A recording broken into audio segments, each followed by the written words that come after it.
Bonjour, Julien Rapp de la Chambre d'agriculture des Landes. Aujourd'hui, je vais vous parler d'une technique innovante, le goutte-à-goutte enterré en grande culture. Technique beaucoup utilisée en Israël, aux États-Unis et dans les pays du Sud et très peu développée encore aujourd'hui en France.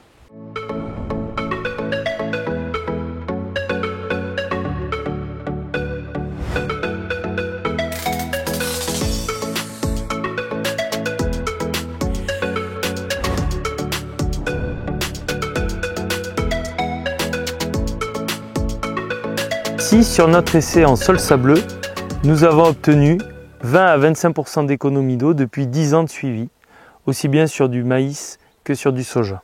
On apporte des microdoses d'irrigation séquencées durant toute la journée. 3 fois par jour, la plante va avoir une microdose d'irrigation qui va permettre d'entretenir un bulbe et donc on limite ainsi la dose d'apport journalière à 3 mm jour au lieu de 5 pour un soja actuellement.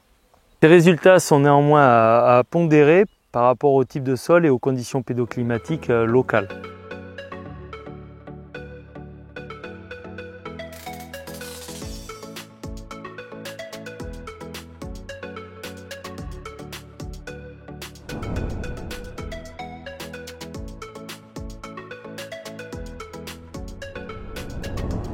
La contrainte principale, c'est le prix de l'investissement dans un système en goutte-à-goutte enterré.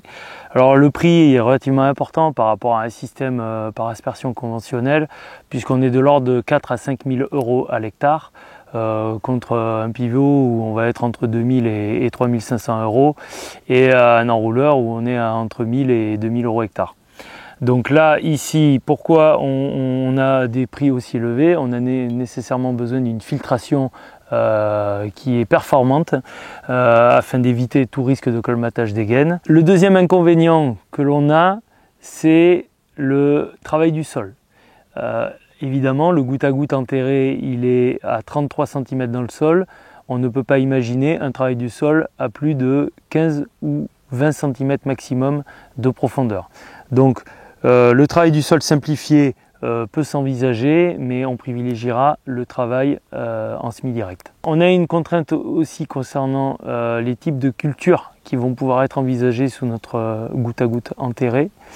On va devoir exclure toutes les cultures contractuelles qui nécessitent en fait la récolte à une date précise de maturité de la culture, car en cas de gros abat d'eau quelques jours avant, on va nécessairement aller rentrer dans la parcelle pour récupérer la production et au risque de dégrader fortement le réseau de goutte à goutte. On privilégiera les cultures céréalières, maïs, soja, tournesol.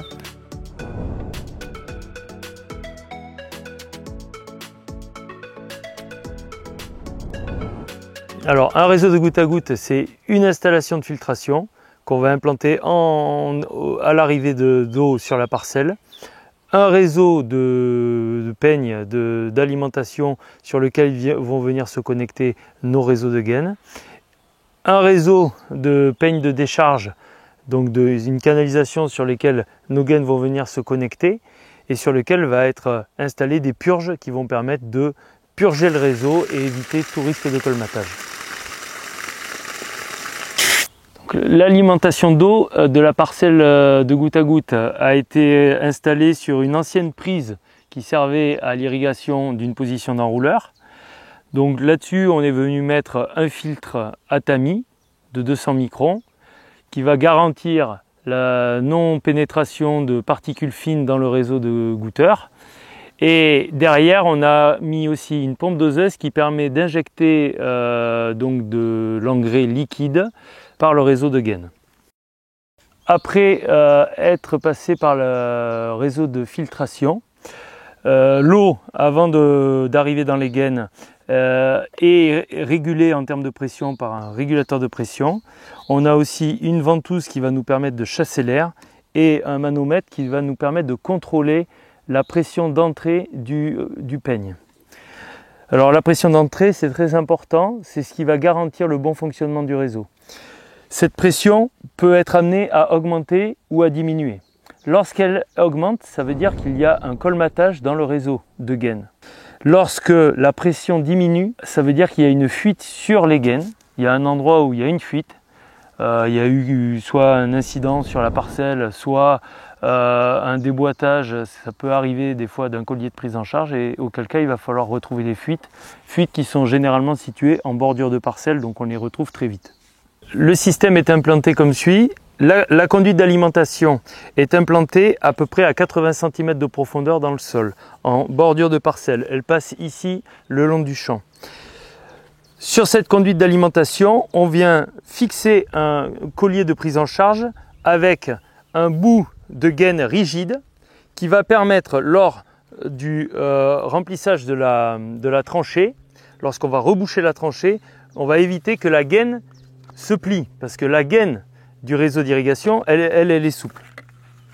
Donc on va mettre un bout de rigide et ensuite on a un manchon manuel qui va permettre de venir fixer la gaine rigide à la gaine souple sur laquelle sont implantés les différents goutteurs.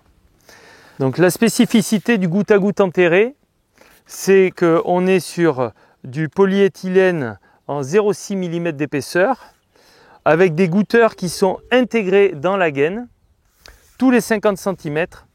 Ces goutteurs sont autorégulants en pression et anti-pénétration racinaire, c'est-à-dire qu'il y a une membrane de silicone qui se referme à chaque fois que le système est à l'arrêt. Le réseau de gaines a été implanté ici tous les 1 mètre d'espacement. Donc on a des gaines qui partent perpendiculairement au bord de la parcelle et qui viennent se prendre sur la conduite d'alimentation et elles sont enfouies à 33 cm dans le sol.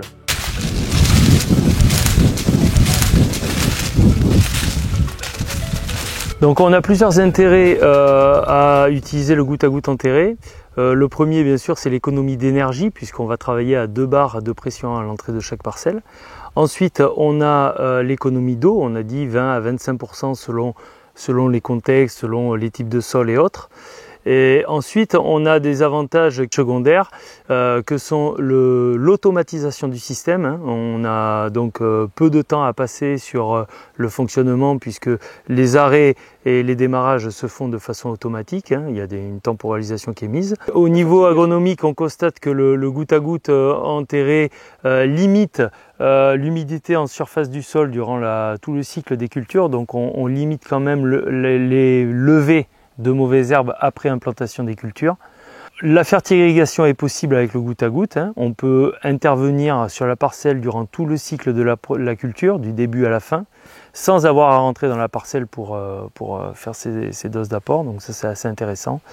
On peut travailler en fractionné. Un autre avantage, c'est au niveau des maladies cryptogamiques, le fait qu'on n'a pas d'aspersion du feuillage, on a moins de développement des maladies. Un dernier avantage et non des moindres, c'est que le goutte à goutte enterré va permettre de mettre une installation d'irrigation sur l'intégralité de la parcelle, y compris si vous avez une parcelle qui n'est pas rectangulaire ou qui est un peu de forme compliquée, on va aller mettre des gaines dans le moindre mètre carré de la parcelle. Voilà, c'est faisable, le maillage est facilement faisable. Et donc ça va permettre d'irriguer l'intégralité de la surface d'une parcelle de façon très homogène. De mon point de vue, le goutte à goutte a un réel intérêt pour l'économie d'eau en irrigation, notamment dans les secteurs très déficitaires, où il aura un intérêt en termes de baisse de débit instantané de prélèvement et de volume consommé à l'hectare. En revanche, il a un coût. Ce coût est aujourd'hui supérieur à un système par aspersion, donc il devra être aidé pour que cette conversion puisse être réalisée.